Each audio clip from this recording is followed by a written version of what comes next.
The goal, you have to kind of ask yourself with anything as a particular complaint, what, right? Like whether that be a symptom and or medical diagnosis, like what is the goal? Is it just for more comfort or is it to actually completely heal? Healing, as we all know, it's not an event, it's a process, right? So in this instance, much like your practitioner was saying, practitioner Susan, it's about comfort first if you're looking for long-term healing.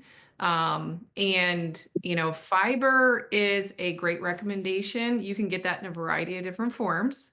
And if you need, additional recommendations, I know practitioner Susan would be happy to help you with those. We want to make sure that let's assume that you're having a normal bowel movement. If you're not, then we need to make sure we take care of that first. And that there's a variety of different ways that you can do that, right? So some of the practitioners can chime in if they want, but you can do, magnesium.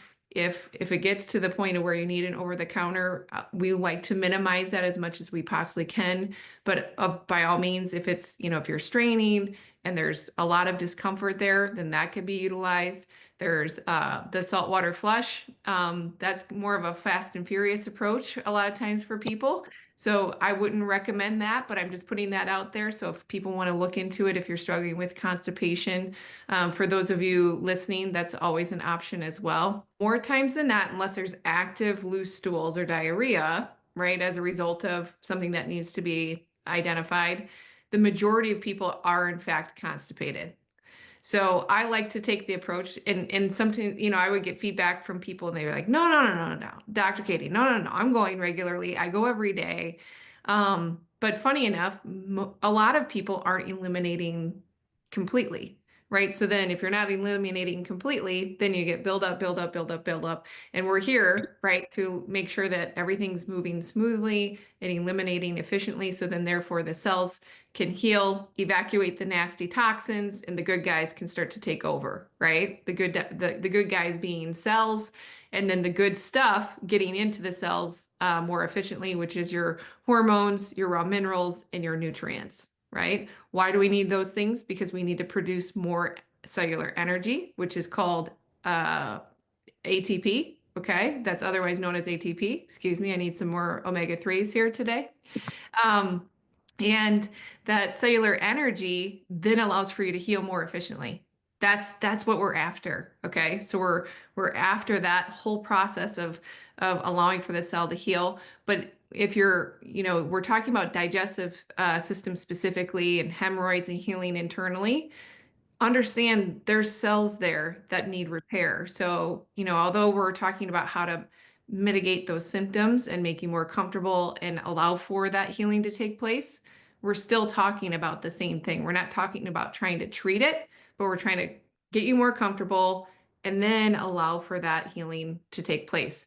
One last recommendation is nobody likes loose stools, but in this instance, I would lean more towards allowing for yourself to have consistent loose stools. So then those cells can begin to heal those little out pouches, if you will, and not irritate them, by getting harder stools. So if anything, in this instance, although not overly pleasant, to have to do, but to give yourself a few days, or 3 to 7 days to give you a window of specific time. Looser stools is the goal. Allow for that to calm down, for yourself to be more comfortable, and then, keep doing what you're doing. You're going through the healing process. That practitioner Andrea actually mentioned to help with comfort, which I agree with, is an Epsom salt bath. So they're called sitz baths sometimes. And you can, just kind of sit in there, soak. That's really healing from a number of other ways as well, to allow for that magnesium to just sit and soak in that. And that can also help with any, stress perhaps from a mental healing standpoint, if there's any of that that you're aware of in your life as well. So all good suggestions there, but definitely check back in with your practitioner, Susan. And I want to just point out, like, you're like, oh gosh, this is kind of a silly question, or, it's not overly comfortable to ask that question maybe, but guaranteed there's other people that are either listening here today and or in our group dealing with the same or similar issue. So I do truly appreciate you bringing that question up, because in this community, it's an opportunity for everybody to learn and to simply ask those questions and get you the information that we feel like you need and deserve, to continue the healing process and make progress, right? Because if you don't ask the question, you can't make progress. And that's what we're after here. Does progress is defined as a win.